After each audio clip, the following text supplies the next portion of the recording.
Mistaking the CEO for a Gigolo novel audiobook. Chapter 6: The Real and the Fake Kyle. Worry was etched between Evan's brows. I understand. I'll be there soon. After ending the call, Evan's entire demeanor gave off a cold vibe, causing the temperature in the room to drop abruptly. Nicole shivered, petrified by how he currently looked. Change of plans. Letting you die in a car accident is too mild a punishment. You should atone for your sins first. Atone for my sins? What does he have in mind? Nicole was too caught up in her thoughts to notice that Evan had already opened the door and given an order to the bodyguards outside. Keep an eye on this woman. Under no circumstances is she allowed to leave this room. And certainly not without my permission. Only then did Nicole come back to her senses. He is holding me prisoner here, but my 3 kids are still waiting for me at the dessert shop. Hey! Before Evan stepped out, she quickly jumped off the bed and chased after him. However, she was still a step too late. The door was slammed shut into her face with a loud bang. A silver Rolls-Royce slowly drove up to Hillside Villa, where 2 rows of maids had already respectfully lined up on both sides of the porch. Mr. Seet, they greeted him in unison.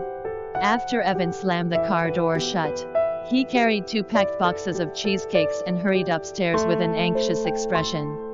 How is Kyle? His voice was chilly when he asked his butler, Blake, who was walking beside him.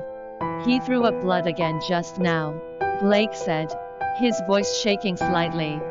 Has he had his medicine? Blake heaved a sigh and replied. Kyle poured it away again. Evan paused for a moment and frowned. All right. Once they were upstairs, Evan realized that Kyle's room was locked from the inside. He carefully tried turning the doorknob, but it wouldn't budge. I don't wanna drink it. A child's protest came from inside the room. Open the door. Kyle. It's Dad. Evan urged him in a harsh tone, the command in his voice matching his unyielding stance. All noise ceased in the room that instant. Soon after that, the door was unlocked with a clack. A handsome young boy who resembled a delicate doll stood on the other side of the door. His complexion was pale as he stared at Evan with red-rimmed eyes and an aggrieved pout on his lips. I don't wanna drink the medicine. Dad. Be a good boy. Kyle, you're sick, so you need to take your medicine to get better. Evan bent down to caress Kyle's mop of hair. Evan was notoriously known to be cold and ruthless. Hence, the rare occurrence of him exhibiting patience and affection only happened when his son was involved. I said I don't wanna drink it. And I am not sick. Suddenly, Kyle seemed distressed for some reason.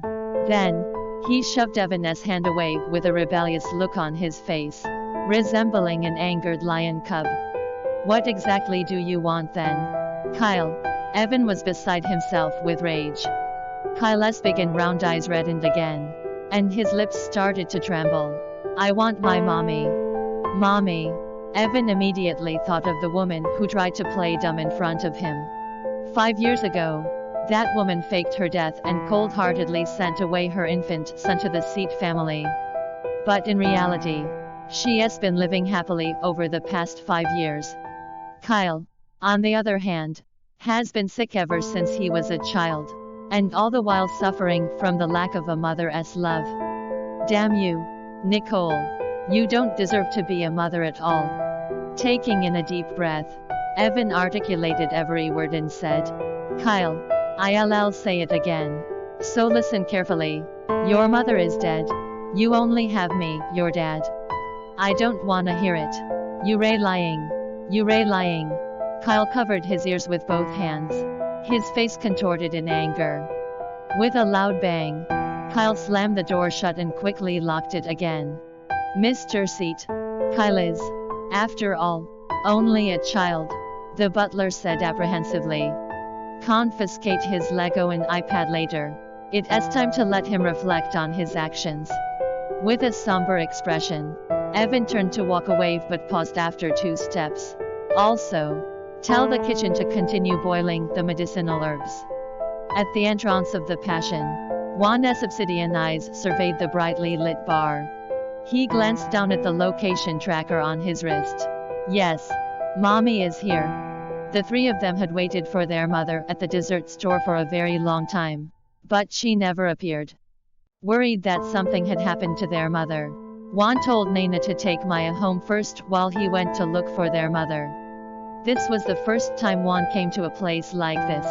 As soon as he entered the bar, he saw men and women swaying wildly to the beat on the dance floor. It was a mess of tangled bodies. The pounding music was deafening, and the chaotic atmosphere made his head hurt. Yet, he didn't linger around but instead directly ran towards the private rooms at the back of the bar. The GPS shows that Mommy is at the back. However, Juan was stumped to come face to face with rooms that all looked the same. There are so many rooms here. How is it possible to find Mommy? Just when he fell into deep thought with a frown, a voice sounded from behind him. Is that you, Kyle? What are you doing here? Hearing that voice, Juan turned around. Then, he lifted his head to look at the towering man in black with doubt swirling in his eyes. Welcome to download the Bravonovel App. Read the novel Mistaking the CEO for a Gigolo online and get the latest updates.